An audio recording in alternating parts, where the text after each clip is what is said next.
សួស្តីអ្នកទាំងអស់គ្នាដែលកាន់ command.com អូខេឥឡូវយើងចូលទៅកាន់មេរៀនមួយទៀតទាក់ទងជាមួយនឹង 2D អ្នកទាំងអស់គ្នាឆ្ងល់ឬទេថា 2D ជាអ្វីហើយវាខុសប្លែកពី 3D ដូចម្ដេចអូខេ 2D ពាក្យ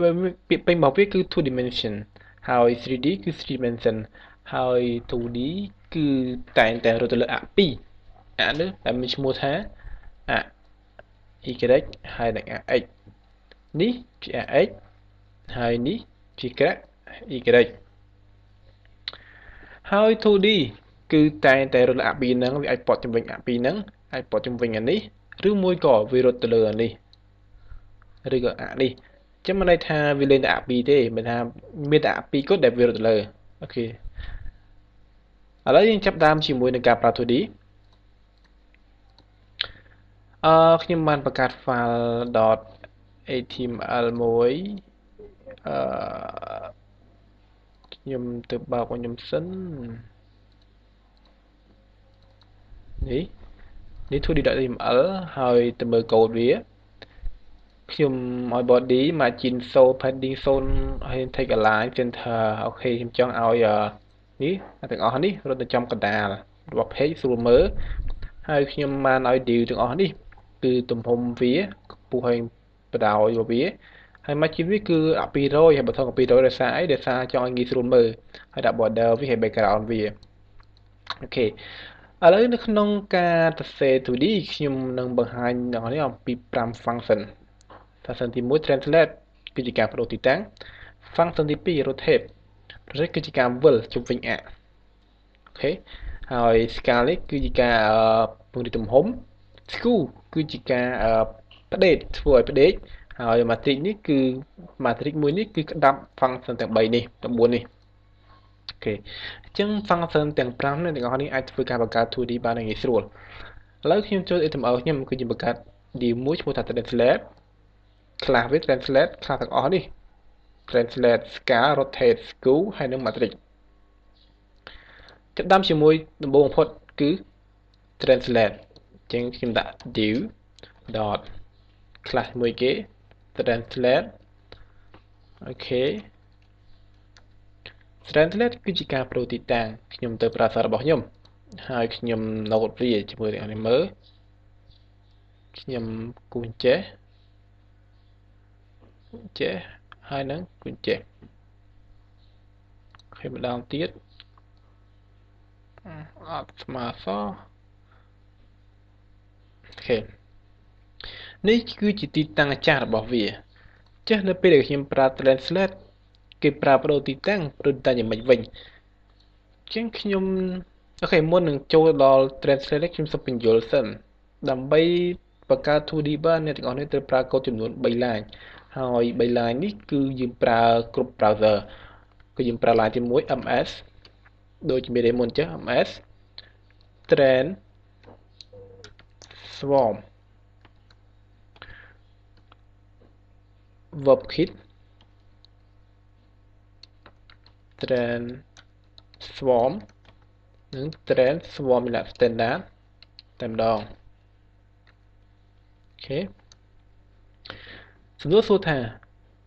ប្រើ ms transform ដើម្បីអីគឺដើម្បី Microsoft WebKit transform ដើម្បីអីគឺដើម្បី Safari Chrome ហើយនឹង Opera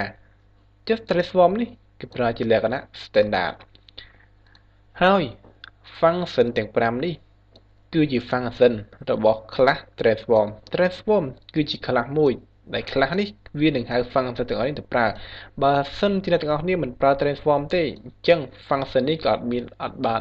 ដើរកើតដែរដោយសារអី function ទាំងអស់នេះគឺនៅក្នុង transform នេះជា class ហើយនេះគឺជា function របស់វាអូខេអ្នកដែលរៀន program ក៏จะដឹងតែអ្នកដែលមិនរៀនក៏ចាប់ថាដើម្បីដើរ function នេះបានតើតើមាន transform អូខេហើយ transform របស់វាគឺអាស្រ័យទៅលើ browser ដូចជានេះ IE របស់ Microsoft ហើយនេះ Chrome Safari ហើយនឹង Opera អូខេឥឡូវចាប់ដើមហើយឥឡូវនេះខ្ញុំប្រើ Chrome version ចុងក្រោយអញ្ចឹងខ្ញុំមិនចាំបាច់ប្រើ2ទេអ្នកទាំងអស់នេះគួរតែដាក់ទាំង3 line ហ្នឹងប៉ុន្តែខ្ញុំគ្រាន់តែបង្ហាញអ្នកទាំងអស់ឲ្យចេះប្រើអញ្ចឹងខ្ញុំទម្លាក់2ចោល អូខេអញ្ចឹងយើងដាក់ class transform យើងហៅ function មកប្រើ translate ខ្ញុំ copy មកផាសមក translate មាន2 translate x translate y ខ្ញុំបានប្រាប់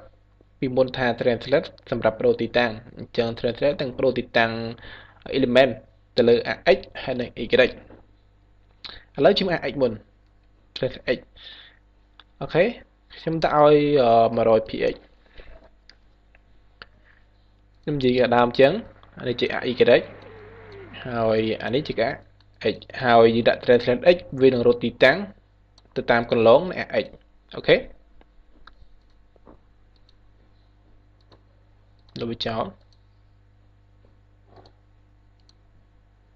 ឥឡូវខ្ញុំដាក់ translate x ដល់ 100px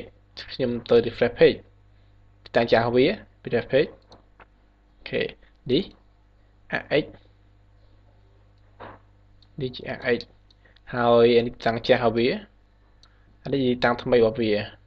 ហើយគម្លាតពីទីតាំងចាស់មកទីតាំងថ្មីនេះគឺ 100px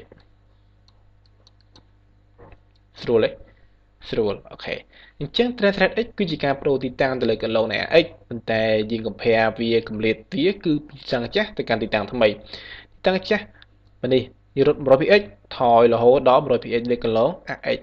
អូខេអញ្ចឹងនេះជាការបដូរទីតាំងទៅលើ x លុបចោលយើងជួយ y ម្ដងទីតាំង x ឥឡូវខ្ញុំបដូរ y ម្ដងខ្ញុំ cut recent ហើយខ្ញុំទៅ refresh page ម្ដងទៀតដើមវិញតមកខ្ញុំដាក់វិញខ្ញុំដាក់ y 100px y ដូចមហាញ់មិញអញ្ចឹងគឺរៀងប្រឈរអញ្ចឹងវាអាចរត់ចុះក្រោមអូខេឥឡូវខ្ញុំទៅគូស node នៅលើនេះ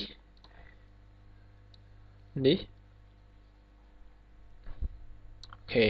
ហើយខ្ញុំទៅ refresh page នេះទីតាំងថ្មីរបស់វាអូខេទីតាំងថ្មីរបស់វាអានេះ y អានេះទីតាំងថ្មីរបស់វាអានេះទីតាំងចាស់របស់វាអានេះទីតាំងថ្មីរបស់វាហើយកម្រិតនេះគឺ 100px ចឹងអ្នកយល់នៅគឺការប្រើ translate គ្រាន់តែជាការបដូរទីតាំងថ្មីដោយធៀបជាមួយទីតាំងចាស់ហើយកម្រិតពីតាំងថ្មីឬតាំងចាស់អាស្រ័យទៅលើ parameter ដែលយើងដាក់ឲ្យអូខេឥឡូវយើងខាបដូរហើយអំពី x ហើយនិង y ឥឡូវខ្ញុំចង់បដូរទាំងពីរបើថាខ្ញុំខាត់វាខ្ញុំទៅ refresh page ម្ដងទៀតហើយខ្ញុំទៅ node វាទីតាំងចាស់ខ្ញុំចង់បដូរ x ផង y ផងខ្ញុំធ្វើយ៉ាងម៉េចខ្ញុំទៅនេះហើយខ្ញុំដាក់មិញហ្នឹងខ្ញុំលុប parameter x y ចោលបន្តមកទៀតខ្ញុំបៀសមួយខ្ញុំដាក់អានេះ 100px ខ្ញុំដាក់អានេះតែ 50px បានហើយ translate ទេបានន័យថាវានឹងចាប់យក parameter 2 parameter ទី1គឺ x parameter ទី2គឺ y បើថា parameter ទី1គឺជួរដេក parameter ទី2គឺជួរឈរអញ្ចឹង translate យើងមិនចាំបាច់ដាក់ y ទេគឺវាអត់ស្គាល់ទេគឺវាស្គាល់តែ translate ទេអូខេអញ្ចឹងទៅមើល PSA មើល browser របស់យើងគឺទីតាំងចាស់របស់វាពេលដែលខ្ញុំ refresh page ខ្ញុំប្រូ data អូខេនេះជា parameter y 50px ហើយនេះ parameter x គឺ 100px នេះ x y អូខេបាទអញ្ចឹង translate សូមចប់តែប៉ុណ្ណឹងខ្ញុំចូលទៅមួយទៀតតាក់ទងជាមួយនឹង scale អូខេខ្ញុំ copy វាតែខ្ញុំដាក់ scale ហើយខ្ញុំដូរ function នេះ scale ដែរ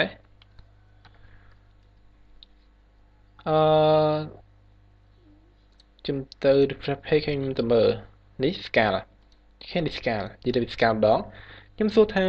scale គេប្រើដើម្បីអីខ្ញុំសូមបង្ហាញថា scale function scale មួយនេះគឺគេប្រើដើម្បីធ្វើការពង្រីកទំហំខាងឆ្វេងផងខាងស្ដាំផងអូខេscale នេះខ្ញុំនឹងបញ្យល់នៅ part 2ឥឡូវខ្ញុំសូមសម្រាប់ listen មេក្រោយខ្ញុំនឹងបង្ហាញវិធីការបាទសូមអរគុណបាយបាយ